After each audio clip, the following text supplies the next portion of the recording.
Hi, I'm Dave Warner. I'm principal at Chapman Elementary School here in Chapman, Kansas, and this is a second grade teacher, Lori Page, one of my best teachers in the building. Good answer. And Lori and I started talking last year about the need for an after-school program. We identified that we had kids that really didn't have anywhere to go after school. They needed extra help with their work. So I sent out a survey to parents.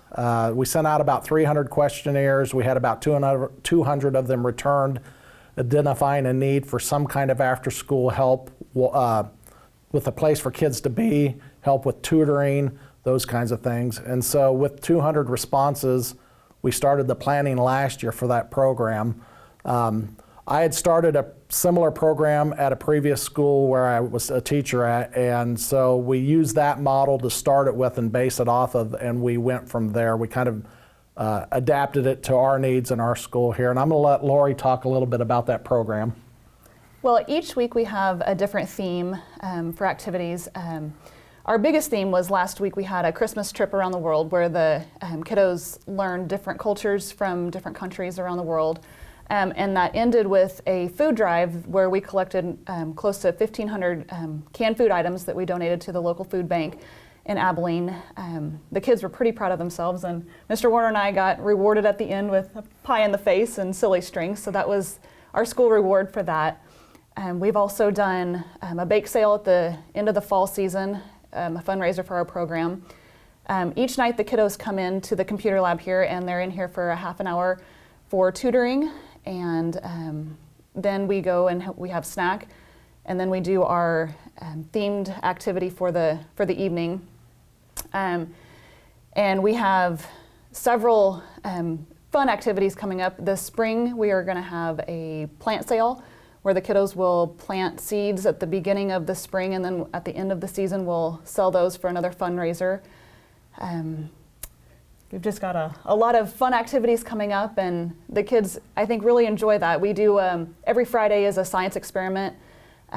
We do some kind of a science activity that goes along with the theme for the week. And there is a teacher that is in charge of every night, and so they kind of adapt that to what they're comfortable with each night.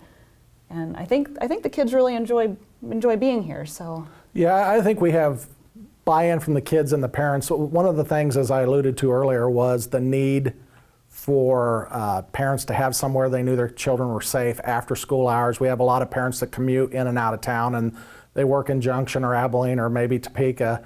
And so our hours are 3:17, that's when school's released, to 5:30 at night. And there is a cost with this. When we set this up, one of the things that was identified was our school district, 473, like many schools, we don't have extra money laying around. The school board wasn't able to pay for this program, so we're self-funded, which means that the teachers that are here on staff running the program, we have to find a way to get them money, so we charge for our after-school program. It's $5.75 a night, which isn't bad for, over 2 hours of tutoring, of activities, of exercise, and so it's pretty economically feasible for families to afford that. We're averaging right now, and this is just a ballpark, between 12 and 15 students a night in the program. We've been as low as 7 and that was right before school was out for Christmas break, and we've been as high as 21 or 22. Once we hit 15 students, we bring in another teacher. That's kind of the magic threshold. We felt like one teacher for 15 or less kids, that's manageable. If we get to 16, we bring in a second teacher. So those are kind of some of the features about the program. Our themed activities go along, this week is a winter theme, so everything that we're doing revolves around a winter type theme. Fridays are my days to work, and those are I'm passionate about science, so those are the nights that I work. We do a science experiment that would go along, like this week would be a winter themed activity, science activity.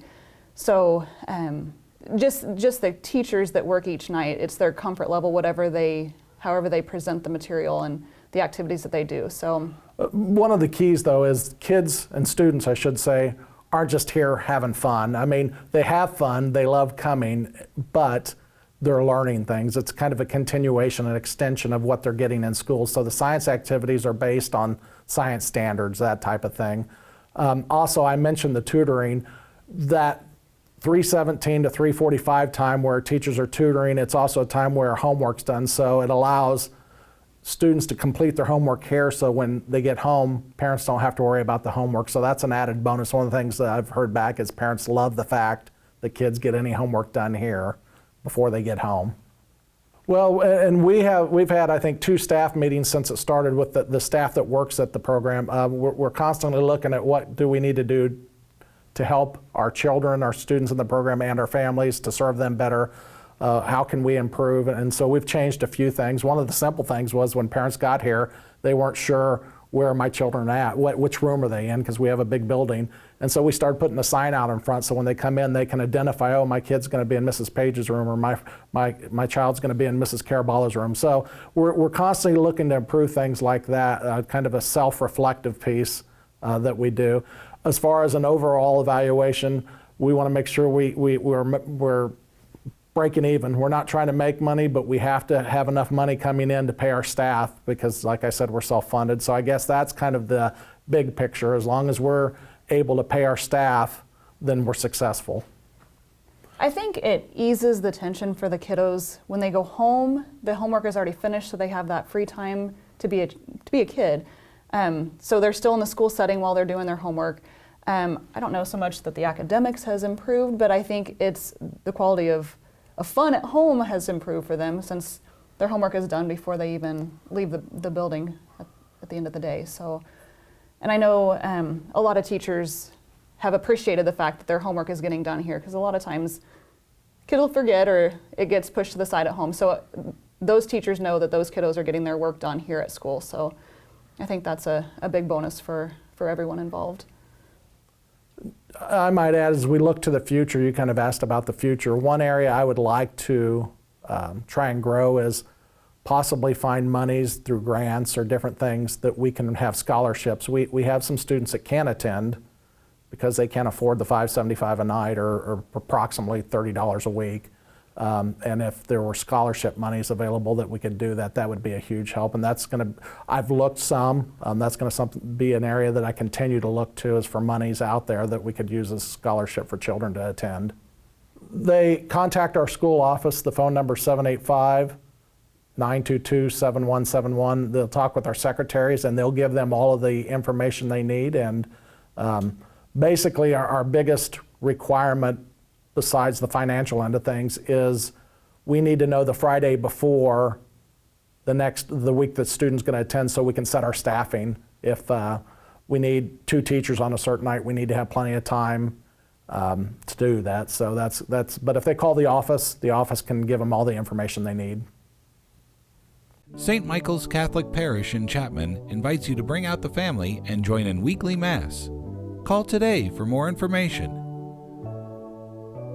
KVK Heating and Air, locally owned and family operated since 1996. There's no better HVAC service in Central Kansas than KVK Incorporated. Give us a call today for all your HVAC needs. For more information about the City of Chapman or upcoming community events, go to chapmanks.com or find us on Facebook and make an Irish investment.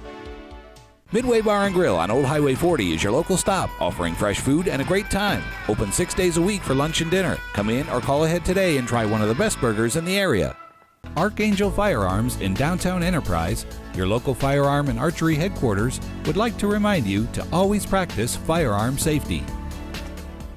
West Plaza Country Mart, your friendly community grocery store, now with online grocery shopping for home delivery or in-store pickup. Call, click, or stop in today.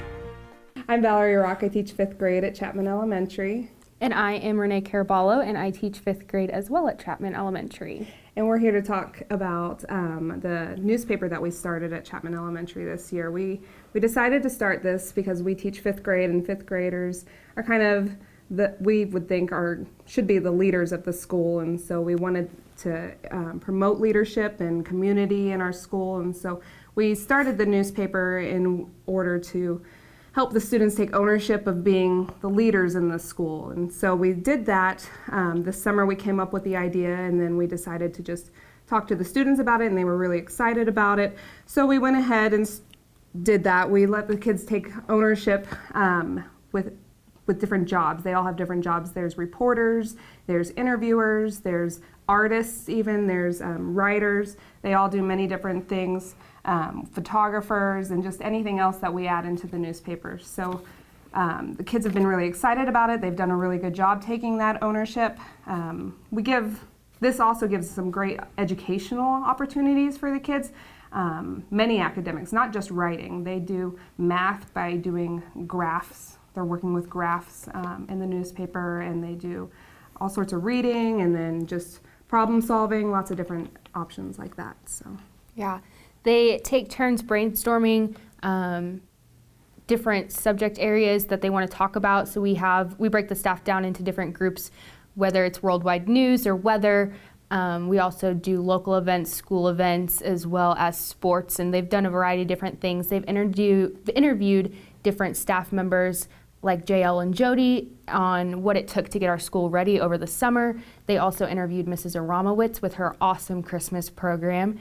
They have even taken a time to interview all of the new staff because we had so many new staff members this year, and they really got a chance to get the voices out of the new staff members that kind of wanted to share a little bit about themselves and how they came to Chapman, things like that. We have also taken time to send out school-wide polls, so it's not just the fifth graders doing this. We have kindergartners through fourth graders helping us. We decided that we wanted to see what the favorite Halloween candy was for the entire school, and I think Skittles was like an overwhelming winning. So those of you out in Chapman, Skittles for Halloween is a win. They even create comic strips, and that is something that's been really cool to kind of see how they came together with that. They had the idea of using Pic Collage, which is an app on the iPads, and the first time that they used that, they used our class pets as the inspiration for that. So it was the adventures of Rufus and Rocky. So that was pretty stellar how that came about. They've gotten the opportunity to do everything, including researching politics. They did a lot of things with the election that was coming up with the presidents. They also researched how snow formed, Santa Claus around the world, and different sports teams. We just did an expose kind of on the Dallas Cowboys, so that was awesome.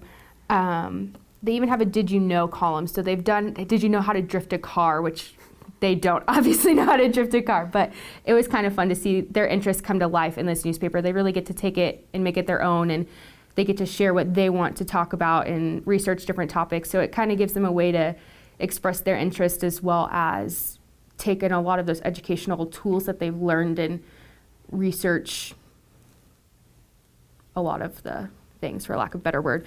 But we did sell a subscription at the beginning of the year, and we also sell monthly